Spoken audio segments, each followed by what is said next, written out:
Good morning, everybody. We've had 5 declared wars in our country's history, and the first one, the War of 1812, remains pretty obscure for most Americans. One of its key events happened on this date, April 27, in 1813, when American forces captured York in Upper Canada, today's Toronto.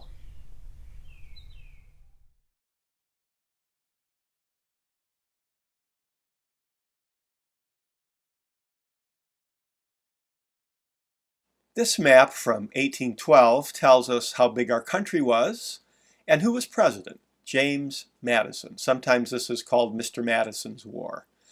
One of the issues of the War of 1812 was who would control the Great Lakes, and this map of the battles in the Great Lakes area reminds us how important the Great Lakes were. Another issue had to do with nationalism. What does it mean to be an American? And what does it mean to be a Canadian? The War of 1812 was really important for Canada. During this time, the Brits and the French were at war during the time of Napoleon. We wanted to trade with both countries, so each country hassled our ships. So that was another issue at the time. And who is going to control the area of the Niagara River, where Lake Erie and Lake Ontario meet? And much of the land fighting of the War of 1812 was in and around this area. So when it came time to fight on land, we relied on the militia. This is a holdover from the Revolution. Now, we did have a regular army, but most people thought a big regular army wasn't a good idea, that the militia would be good enough and cheaper. Now, there was a regular army, and this is Winfield Scott. He was an old man when the Civil War started, but he was a young officer in the War of 1812. So we have the militia, we have the regular army. Who's going to do the fighting?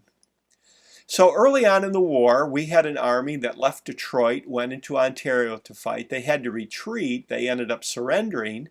And if you look at that green marker south of Detroit, that's the Raisin River battlefield. So there's actually a War of 1812 battlefield park in southeastern Michigan. So you may want to check that out sometime if you're in the Detroit area. So here's our event.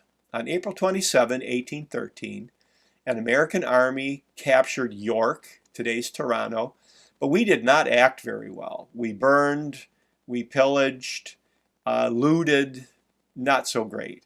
And it turned out not to hurt the Brits that much because they just retreated to Kingston, which you see at the east end of Lake Ontario. That was their larger base.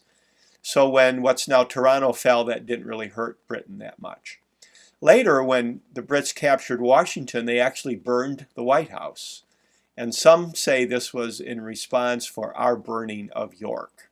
Not everybody agrees with that, but that's a theory. By the way, in 1990, some remodeling was done in the White House, and they uncovered some of the original burn marks from 1814. Now, one of the causes of the war was when our ship, the Chesapeake, was stopped by the British ship, the Leopard, in 1807, looking for sailors who might have run away. So that's a Navy part of the story. Maybe one of the most famous parts of the Navy part is when the Constitution defeats the Guerriere and gets the nickname Old Ironside because of how well constructed she was. Another famous naval battle was on Lake Erie, just east of Toledo. This is Commodore Perry. He's got the great lines, "Don't give up the ship," and "We have met the enemy and they are ours." "Don't give up the ship" was actually a quote from one of his friends. This is Fort McHenry in Baltimore, on land, but attacked by the British from the sea. So this sort of combines land and sea, and this is the background to the Star-Spangled Banner. Well, by the time we get to the end of 1814, the Brits want out. They're too busy fighting Napoleon. The war is hurting us.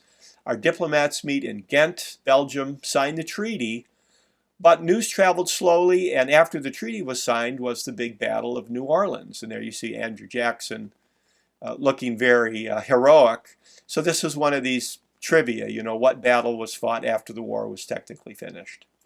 And now we have a peaceful border with Canada. This is the Peace Arch up in Blaine, Washington, reminds us of our friendship with Canada, but not so. in 1812.